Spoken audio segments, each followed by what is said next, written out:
I just can't get enough of what the priest of Zeus is saying to Oedipus on behalf of the whole community. So, do you mind if we do another riff? Let's do it. On this?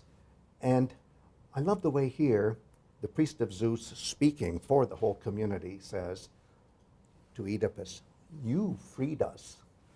You freed us when you came to the city, ridding us of the tribute we had to keep on giving to the harsh female singer of songs. Of course, the harsh female singer of songs is the Sphinx. And maybe we won't have a chance ever to talk about this again. I just want to tell you about the etymology of this. It means the choker. And it has to do with all sorts of mythological bad dreaming about waking up when you feel that you're being asphyxiated or drowning in water.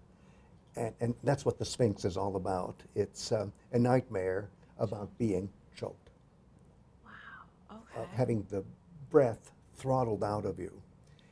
And yet somehow she's a singer, and of course she's the one who tells the riddle about the four-footed and two-footed and three-footed man, which is never completely spelled out in this particular drama.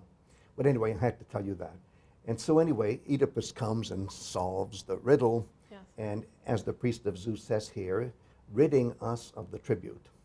With his mentality, right? With his mind. Yes, he's a mental hero. Because he knows He's about an feet. intellectual hero, and that's why he's really, shall we say, an antagonist of the god Apollo, the god of intelligence, who of course radiates his intelligence through the power of the sun. Right.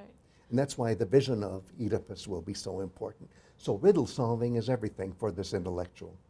Okay, hold on. So are you saying then that he can do with his mind, he knows about feet with his mind, what Oh, he can't yes. do with his feet? Yes, that's right. He can do it mentally, But not physically. but not physically. Yes, okay. Yes, isn't that great? All right. And so he figured out the riddle of the Sphinx. And let's continue with what the priest says. And though you knew no more than anyone else, nor had you been taught, but rather by the assistance of a god, it is said and it is thought that you resurrected our life. You might have something to say about that, right? Well, What can you say about that, Greg? And so I'll just get started here, is that An-orthoō means to make straight. Yeah. And it also means to make somebody stand up. Also means to make something stands up. And it literally refers to erection in a ritual sense.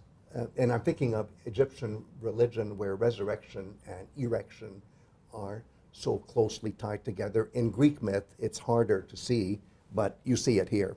Huh. So can you just, so then is an erection a sign of resurrection? Or Yes. it's a means of resurrection? Both. Okay. Both. And you see, that's what Osiris, the proto-dead person, who's the proto-resurrected person, is all about. It's also his erection. So resurrection and erection go together. And that's what's happening here. But he also, because he's a king, saves the city. So he makes the city straight. Right. And that brings us back to decay and to Fertility.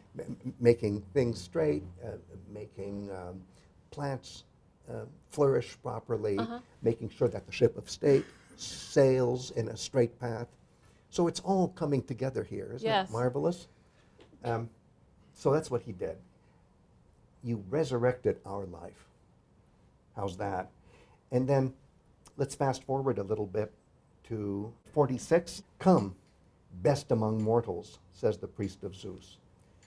Resurrect our city. There it is. It's so clear. Now, are we seeing ideas about how citizens might approach a hero in the cult? Are these the kind of things that a citizen might say in worshiping? Well, okay, but here's a little problem, which is Oedipus is not yet a cult hero. Right. And what are these people doing praying to him? They should be doing this after he's dead and after he has reached that stage of equilibrium where he's immortalized after death and his consciousness has to be communicated with. This is all out of sync. Okay. You shouldn't be praying to him. You shouldn't be calling him the resurrector. You should be saying that to Apollo. Okay. Something is very wrong here. And what's even more wrong is when the priest of Zeus says, come, And do be careful, since now this land here calls you a savior, Sōtēr. And as we'll see in a context coming up, Apollo is the Sōtēr. He's the one who should be called the savior. So talk about God-hero antagonism coming to a head here. It's here. And then finally, that we were first set up straight and then let down, falling again. That's the fear.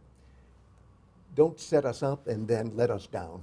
Right. But again, the word for setting up has this mystical set of meanings. And then finally, so give us safety and resurrect this city. Now this is the third time. Right. Make it straight, resurrect it. So, I mean, what they're talking about is they want the kind of savior, the kind of saving that never gets changed. There's no fluctuation back and forth between what a hero can bring, which is disaster or being saved. They want just saving all the time, constant fertility. And fine, except this is the wrong time, the wrong place. And so it's all off. It's off.